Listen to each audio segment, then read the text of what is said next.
Ayan, kakatapos lang natin mga pa-MRI dito tayo sa Asian.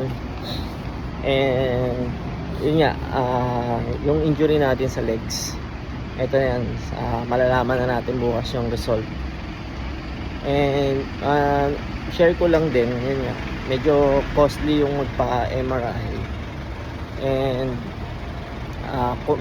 although may HMO, meron pa rin nilalabas na pera. Napansin ko lang walang kwenta talaga yung PhilHealth natin.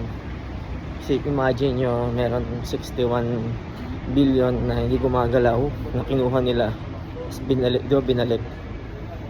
And may 61 billion nagamit na sana ng mga parang katulad ko or yung mga iba pang mga mas nangangailangan ng medical na dapat wala nang gagastusin, diba? So wala lang, sana ma-action na ng government yan, ma-action na natin yung mga PhilHealth, dapat wala na tayong gagastusin sa mga sakit. Diba sarap sana nun kung hindi tayo pinoproblema na natin yung sakit natin, poproblemahin pa natin yung pambayad dun sa pagpapagamot. Sobrang walang kwentang gobyerno. And kailangan natin trumabaho talaga kasi hindi na talaga natin maasahan. So yun lang, ingat sa mga may sports.